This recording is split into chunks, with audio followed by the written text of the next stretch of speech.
Okay, this is as far from my normal shtick these days as it can get.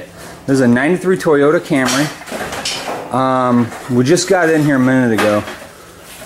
It's kind of a bitch pushing it in here, but the tow truck driver can't seem to fucking listen. So you'll get that with unskilled labor.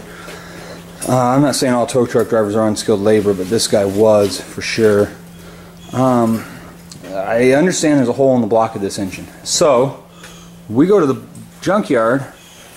We got this engine.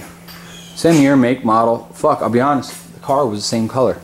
I thought they were bringing me the whole car when the owner had this car brought over.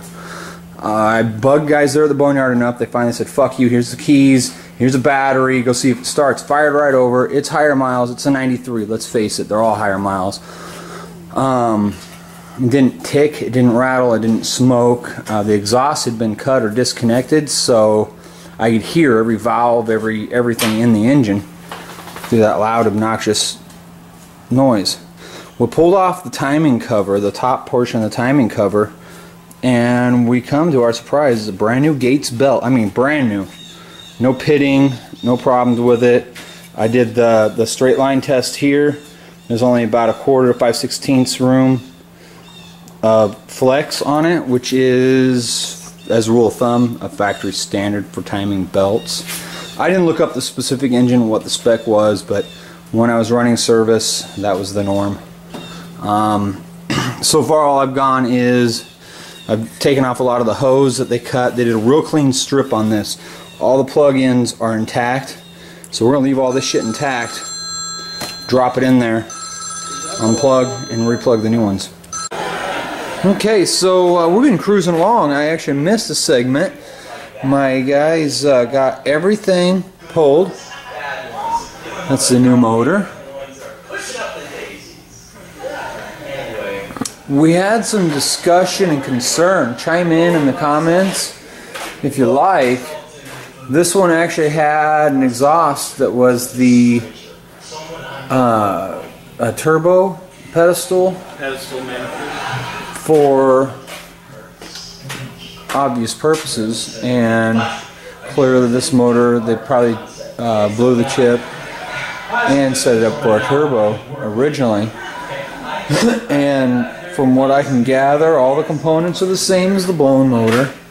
We had to swap out we're going to swap out the exhaust manifold, and because this chip is not flashed and there is not a turbo, we should be all green. I think we'll get a green light through this and not have any real issues.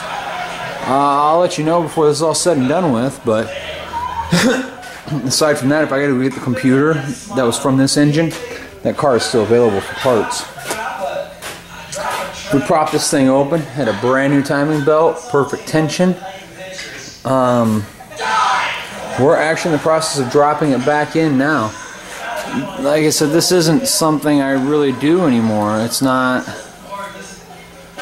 just not my speed. I would rather have old stuff with carburetors, but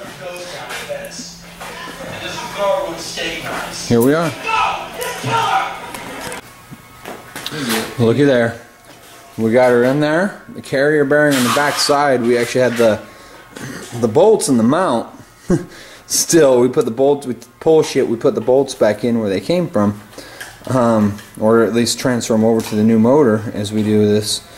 But we're in. We've got the bell housing right there. You can see where the bell housing and everything, it's mated up. That's a motor mount. Up there, that's a motor mount.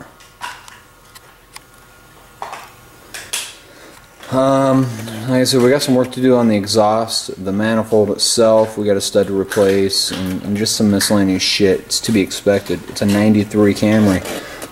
We can reuse all the parts. We just have to replace a couple studs and add a bolt or two. The next task I want to tackle is this wire loom right here. All this wire loom here actually belongs down in that canal. It gives you all your injector plugs and everything else. one interesting thing about these motors, I see a lot of guys that pull them apart. They'll pull this, put tape on it, tag it, whatever the fuck part it is, move on.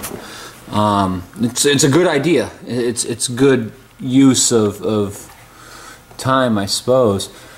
But these motors, very rarely are there any two plugs that are alike. And when you get these motors, say this section right here, I got all these. You get all this in place, you get the motor set, and you plug it in on your shit. You take this whole rack, you rattle this shit around, you just throw it down on the motor. You're going to be pretty much where you hook in. Look at that. There you go. See? You got everything pretty much where it goes. It's been here for 93. It's been here a minute. It's been here 20 years. Those wires are all trained to lay where they plug in. Dumb little facts you figure out along the way. The power steering pump and everything we did on the back side, and just got it taken care of right away. We got a reservoir that we got to bring a tube up to up here. It's kind of a pain in the ass, but whatever. That's where we're at, though. Engines are engines, bolts are bolts. At the end of the day, wherever it takes to get fed. Here we are. Huh? It is in. We're just buttoning up the last little odds and ends. You can see light from beneath. Cases down there. Looking over, making sure everything's connected. Goddamn, we're there. It's all reassembled.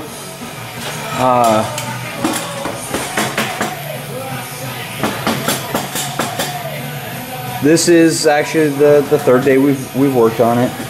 Again, this isn't my main deal. We don't have a lift. We don't have any fancy bullshit. It's just us.